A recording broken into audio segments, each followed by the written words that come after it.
Our top story, fierce fighting continues in Sudan's capital Khartoum despite an hours-long pause.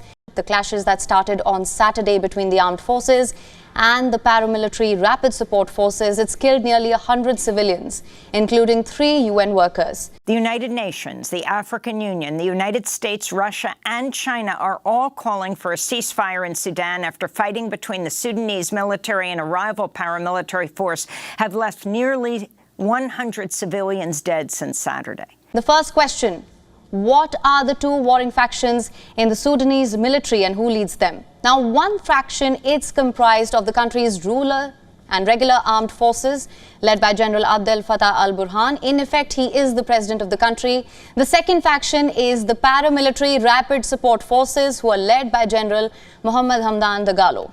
General Abdel Fattah al-Burhan has been the de facto leader of Sudan since the overthrow of the longtime ruler Omar al-Bashir in April 2019. The fighting between the 2 top Sudanese generals began in 2019 after they ousted President al-Bashir in a military coup. Civilians demanded that the country move to democratic rule led by citizens, but efforts to transition into a fully functioning democracy failed and a joint military and civilian government was established. Deadly clashes have also impacted humanitarian efforts in Sudan. In North Darfur, 3 employees of the World Food Program were killed, forcing the UN agency to temporarily halt all operations in Sudan. Fast forward to October 2021, another coup overthrew the joint civilian-military government. In 2022, a framework deal to put power back in the hands of civilians was agreed upon. But in December, talks to finalize this deal also failed.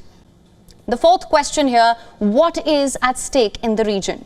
Sudan is located in North Africa. It is in a strategically key location in a volatile part of the region.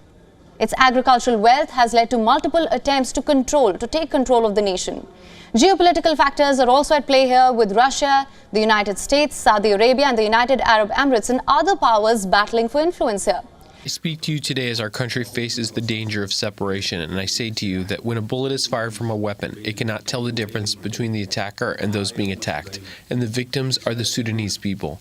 My first message is to General Abdel Fattah al-Burhan and the leaders of the Sudanese military, and to Mohammed Hamdan Dagalo and the leaders of the rapid support forces. The exchange of fire must stop immediately, and the voice of reason must rule. Everyone will lose, and there is no victory when it is on the top of the bodies of our people. Now, he's the former prime minister for a very brief period of time.